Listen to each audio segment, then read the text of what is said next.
Bonsoir et merci de nous rejoindre pour ce journal.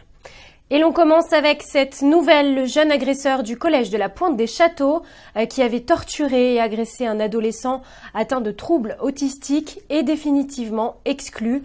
Le conseil de discipline a prononcé la sentence cet après-midi. Un moindre mal pour le père qui a également porté plainte contre les professeurs et le collège.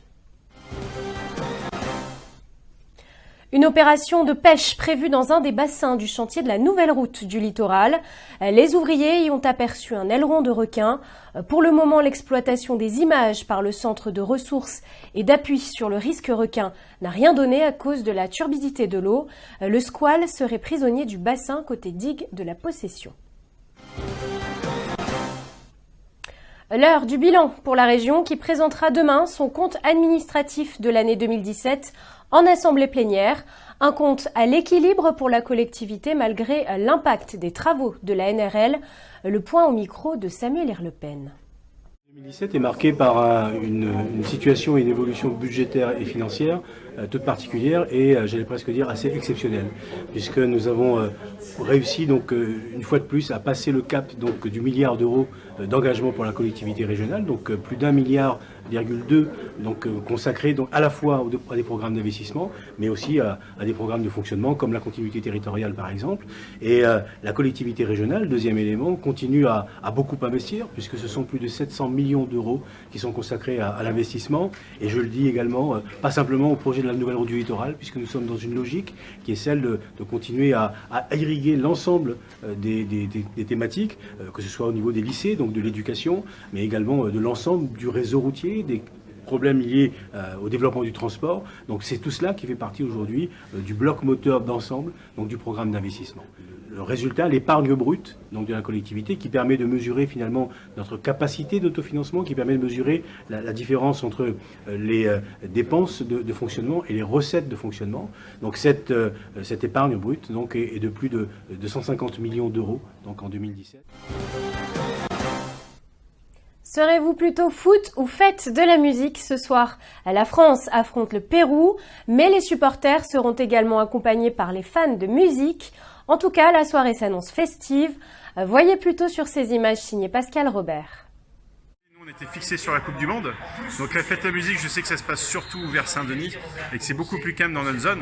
Après, effectivement, on mettra toujours notre musique en avant, notre typique rockabilly. Ce soir, on va vous proposer, ce qu'on propose à la carte déjà, c'est les cocktails bleu, blanc, rouge pour les supporter notre équipe, les burgers Coupe du Monde aussi, et après une équipe qui va vous mettre l'ambiance et en tenue aussi en mode Coupe du Monde aussi. Moi j'apprécie. C'est vrai?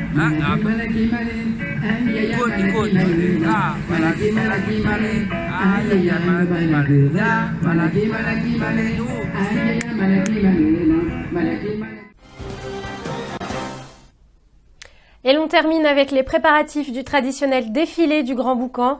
Le thème de cette 22e édition, invention et découverte. Une quarantaine d'associations participent cette année au traditionnel défilé présidé par le roi Dodo. Chaque année, cette manifestation devenue emblématique accueille entre 15 et 20 000 personnes. Le point au micro de Marina Batt. Alors l'esprit de la manifestation, c'est beaucoup de liberté, de créativité, d'imagination. Le thème, aventure et découverte, invention et découverte, et aventure aussi d'ailleurs. Mais bon voilà, que chacun puisse être libre de venir s'amuser, se déguiser, partager ce moment de joie et de fête avec ses amis, ses parents, ses enfants. Une fête pour tout le monde. Écoutez, pour les commerçants, pour nos ressortissants en tous les cas, c'est une excellente manifestation. C'est la plus grosse manifestation d'ailleurs sur la ville. Et c'est vraiment un potentiel énorme de clientèle. Ça permet de ramener beaucoup de monde sur la ville et surtout beaucoup de parents et d'enfants.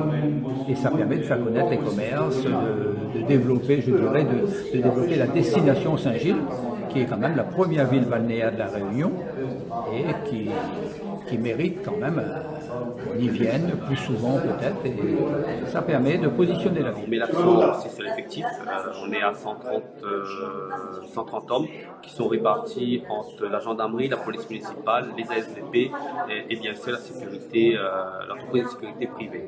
Et la nouveauté, c'est on ferme totalement la le chemin Sumer et on interdit le stationnement pour pouvoir que les camions pompiers puissent intervenir pour éviter un rétrécissement de cette voie.